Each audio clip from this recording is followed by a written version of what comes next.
पानीपत के Nestle road पर स्मालखा आए पानीपत के एक वकील पर 5 से 6 अज्ञात बदमाशों ने हमला कर दिया। बदमाशों ने न केवल वकील की गाड़ी के शीशे तोड़े बल्कि हथियारों के बल पर सोने की अंगूठी छीनकर भी फरार हो गई। पुलिस ने पीड़ित वकील की शिकायत पर मामले की जांच शुरू कर दी है। पानीपत के किशनपुरा गोहाना रोड के एडवोकेट पवन सैनी ने पुलिस को बताया कि वो रविवार शाम करीब 7:44 पर किसी निजी कार्य से पानीपत से स्मालखा आए थे।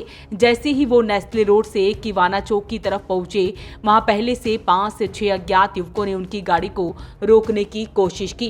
पहले उन्हें लगा कि कोई जानकार होगा, लेकिन उन्होंने अचानक से ताबड़तोड़ हमला करना शुरू कर दिया और गाड़ी के शीशे तोड़े, साथ ही जान से मारने की धमकी भी दी। वैसे में सुनते हैं पीड़ित द्वारा क्या कुछ बताया गया। मैं पवन सैनी एडवोकेट, जिला अध्यक्ष पानीपत, सैनी महापंचायत हरियाणा।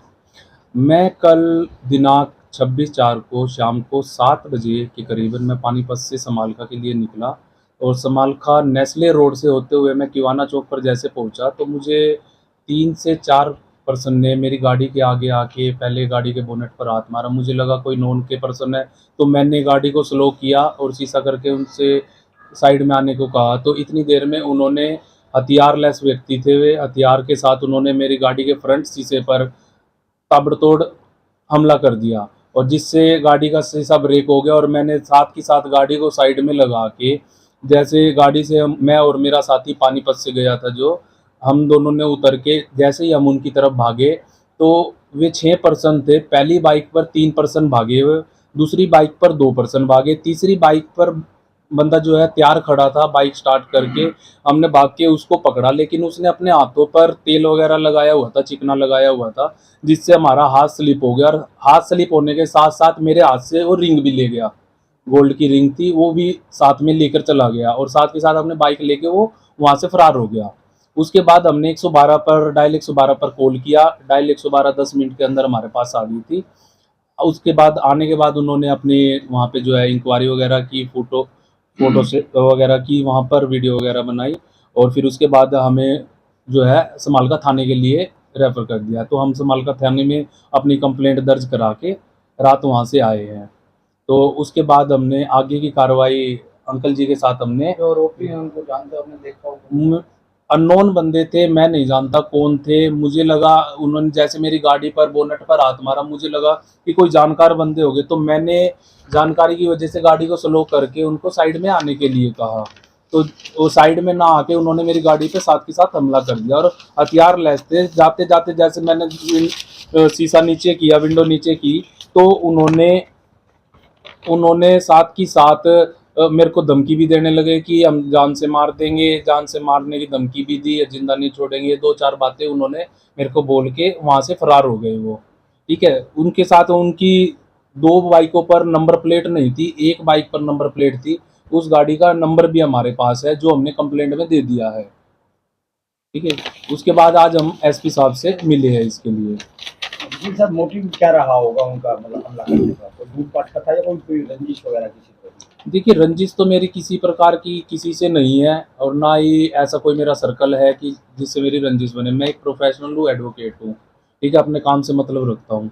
लेकिन मुझे नहीं पता उनका शायद इरादा कोई लूट खसोट का था या किसी वारदात को अंजाम देना था या दहशत का माहौल बनाने का कह सकते हैं हम, ऐसा कि जिससे सरकार की भी छवि खराब हो, जिससे प्रशासन की भी छवि खराब हो। अपने को जो एक दहशत के माहौल वहाँ क्रिएट करना चाहता था वो, क्योंकि वो तुलखाना रोड है, चलता रोड है, वहाँ पे श्रद्धालु बड़ी संख्या में आते भी है। कुछ लोगों का एजेंडा होता है कि यहाँ पे जैसे लोग आ रहे हैं वो दहशत की वजह से कम हो जाए। ठीक है, तो वो भी मोटिव हो सकता है, लेकिन वे अननोन व्यक्ति थे, मेरे लिए कोई नोन नहीं थे, ना मैं किसी को जानता था। एक उन्होंने ये लगा लीजिए, उनका मोटिव मुझे भी नहीं पता कि क्या था, लेकिन ये पता कि या तो लूट खसोट की वजह से गए, क्योंकि मेरी रिंग भी उसमें जो है जिस प्रकार से लेकर गए हैं, तो उसमें कहीं ना कहीं मुझे यही आशंका है कि भाई वो लूट खसोट की वजह से जो है वहाँ पे इकट्ठे हुए थे। एडवोकेट पवन ने तीसरी बाइक पर सवार बदमाशों को पकड़ने का प्रयास किया, लेकिन उनके बीच तीखी छीना झपटी हुई। आरोप है कि इसी दौरान बदमाश पवन सैनी के हाथ से सोने की अंगूठी छीनकर फरार होने में कामयाब रहे। भागते समय बदमाश उन्हें जान से मारने की धमकी देते रहे। आज सवेरे पवन जी से बात हुई। पवन जी ने सारी वारदात के बारे में बताया और 12 बजे तक जब वहाँ से कोई रिस्पॉन्स नहीं आया चौकी से, तब हमने विचार कराया कि एसपी साहब से मिले। तो आज हम बार की तरफ से एक डेलीगेशन गया था प्रधान की अध्यक्षता में, और वहाँ हमने एसपी साहब से अपनी ये सारी बातें बताई। तो एसपी साहब ने भी यही सवाल किया कि भी किस टाइप के आदमी थे। हमने यही कहा कि वो प्रोफेशनल थे, डकैत थे, दहशतगर्द थे, और रात को ही 112 आ गई थी, और अगर तुरंत कार्रवाई करी जाती तो उनको पकड़ा जा सकता था। कहीं न कहीं कोई ढील रही है, इसलिए हम एसपी साहब से मिले। एसपी साहब ने तुरंत एएसपी को फ़ोन किया और सख्त हिदायत दी कि जल्दी से जल्दी उनको ट्रेस किया जाए, और जिस हिसाब से एसपी साहब ने एक्शन लिया है तुरंत हमारी डेलीगेशन के जाने के बाद, उससे हम कार्रवाई से संतुष्ट हैं। और हम अभी शाम को एएसपी साहब से मिलेंगे भी, इस बारे में अपने तथ्य और जो भी इनको ज़रूरत है वो देंगे। जो भी उनको उनकी पहचान का कोई खाका तैयार करना है तो उसके बारे में भी, क्योंकि वो मफर्ड मैन नहीं थे, बगैर मतलब कोई चीज़ ढक नहीं रखी थी उन्होंने मुँह पे, इसलिए वो खाका भी तैयार करवाने के लिए तैयार है। उनकी पहचान जो भी है इनके सामने है, तो इसलिए हम उस कार्रवाई से संतुष्ट हैं। और ये जो दहशतगर्दी की है, हम ये चाहते हैं कि भी ये तुरंत प्रभाव से इस पर एक्शन।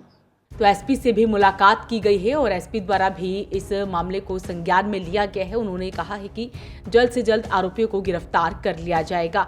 तो फिलहाल इस सारे मामले की पुलिस जांच कर रही है। वॉइस ऑफ पानीपत के लिए सूरज शर्मा के साथ कुलवंत सिंह की रिपोर्ट।